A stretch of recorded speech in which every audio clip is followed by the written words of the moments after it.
Yep. Good morning, Nash and Joe, your Tampa Drain Dudes. Today we got a good size install, not too hard. It's nice and cool, foggy this morning here in Tampa Palms. Show you what we got. Client here, this house, this whole wall is basically a low spot. We're sitting in a bowl here between these two houses, and they've got water intrusion coming under the flooring, bubbling up their wood floors, and causing a real mess inside.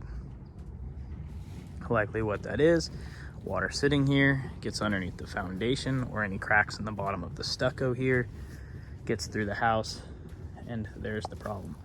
How are we gonna solve this, you might ask? French drain and some Drylok sealing. What we're gonna do here, right along the edge of this house, we're gonna come out and dig about a foot down, a foot and a half to the bottom of that foundation. We're gonna use some Drylok. Drylok is a waterproof rubberized sealer, basically for just that, sealing outdoor areas. That way water does not get inside of the building because you don't want it inside the building. It's just a roll on, so we're gonna dig up, wash that all off, let it dry, roll that paint on, let it dry, and once that's dry, we're gonna be installing a French drain. This is a really short space, so we're not gonna do a traditional style where we're bringing in fabric, dumping rock, putting it in the pipe, wrapping it like a burrito. We're gonna be using NDS's EZ-Flow Drain. This is the simplest, best way that we found to do short distances like this. It's only 20-30 feet that we need it. From there, we're gonna be swapping to solid pipe, carrying it downhill all the way out to this back natural area where it can go into this drainage pond. Joe's clearing all the mulch right now, kind of creating a path for us to follow. So grab the shovels and go ahead and get to it. This is what we're putting on. It's a really good product. We've used some other sealants before, and this is actually our favorite. It's really thick. Make sure you mix it good. It'll set with a thin layer up top and the thicker part at the bottom. So stir it up, shake it real well until you get a good thick consistency. It's good for any little hairline cracks or just sealing the main bulk of the foundation. Oh, wasn't even videotaping that part. Nice. If you have any holes or big cracks or anything like that, use something thicker like their hydraulic cement. Actually patch the holes. Other than that, if you're just going over some block, this is really good stuff. It's paintable, but we're keeping everything below the surface of the dirt anyways, so that's not an issue. Just go on, put one coat, stuff dries super quick. By the time you get from one end, you can go back and do a second coat on it, and show you up close how.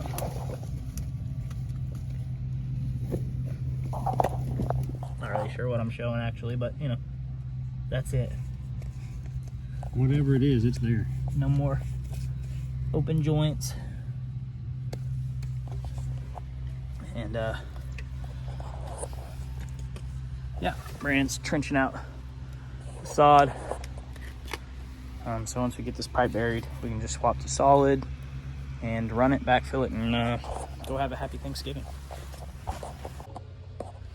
Alrighty, moving down the line, we got 2 sticks of perf right here. Like I said, it's only about 20 so feet that we're doing perforated pipe along this house. So traditional French drain would kind of be overkill. This saves our client quite a bit of money. So we've got our first catch basin, go about 10 feet. We got a second catch basin. These 6-inch catch basins are just access points in torrential downpours when water's pooling up back here. They're access points for more water to enter the system and flow through there, but mainly on a perforated system like this, they're just there for clean out purposes, so you can pop the lid off, inspect the pipe a couple of years down if you need to. Drop a garden hose, flush it, just routine maintenance like that. These pipes connect directly into the catch basins.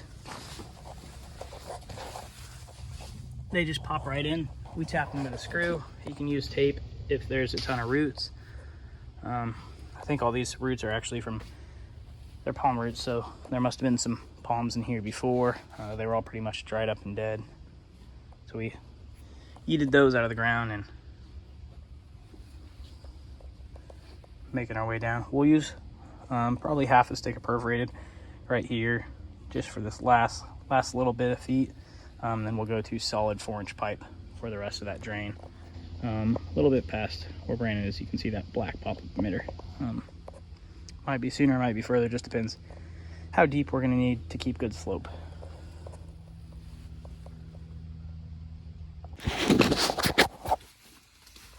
Alrighty. Joe's hitting all these catch basins with screws, backfilling. You can see that whole line we've already buried. Anytime we're trenching, we keep tarps alongside. That way when we remove the dirt, we can set it on here so it doesn't mix with all this mulch.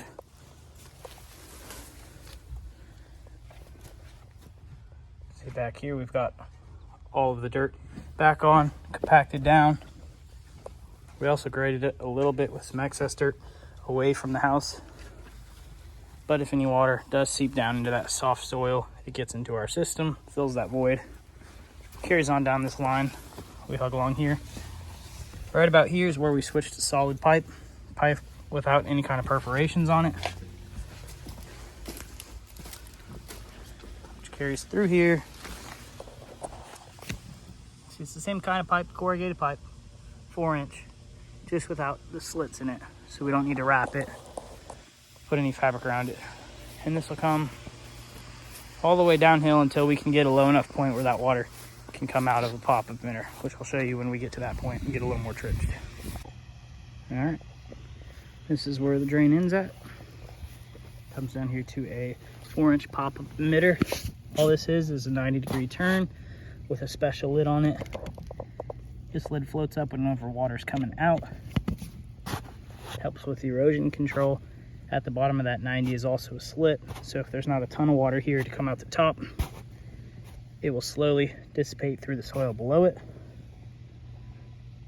rather than just sit and pool inside the pipe. Now we just got to put the dirt back on these last 15 feet, put the sod back on, and clean up, and we'll be out of here. You can see we've already backfilled here. Whenever you put that sod back on, make sure you put enough dirt to where that sod's sitting a tiny bit higher than the rest of the sod around it. Over time, when it rains, it'll settle back down and be level. If you compact it too much, all that salt, or you can tell I'm ready for Thanksgiving and for this day, be done with. All that soil will settle if you compact it, and then you'll have a valley, a dip the whole way down. So, all set. Well, we're doing a closeout. I'm just gonna assume it's his headphones, and that was why he didn't hear me. Otherwise, I'm gonna kick his ass. This is the job for the day. Like I said, our client was having water intrusion coming on this whole sidewall right here, so we dug it up, rinsed off the side of the foundation. How rude. Went ahead, put some Drylok and a French drain along the side of this with perforated pipe, ran it down here to the corner to solid, and took it all the way downhill to a proper outlet. So now they've got a good waterproofed, dry area. They don't have to worry about any water intrusion from storms or standing water from the AC drip line. This was a pretty quick video because, well, one, it was a pretty quick job. We got here at 8:30 and it's 12:30 and we're done. So that was actually really quick. We got Thanksgiving tomorrow, so we're trying to get up and out of here so we can go see our families and help get started on cooking. Thank you guys for watching. Subscribe for more. Check out our other videos on exterior drainage for more in-depth videos as well. Thanks again. See y'all soon.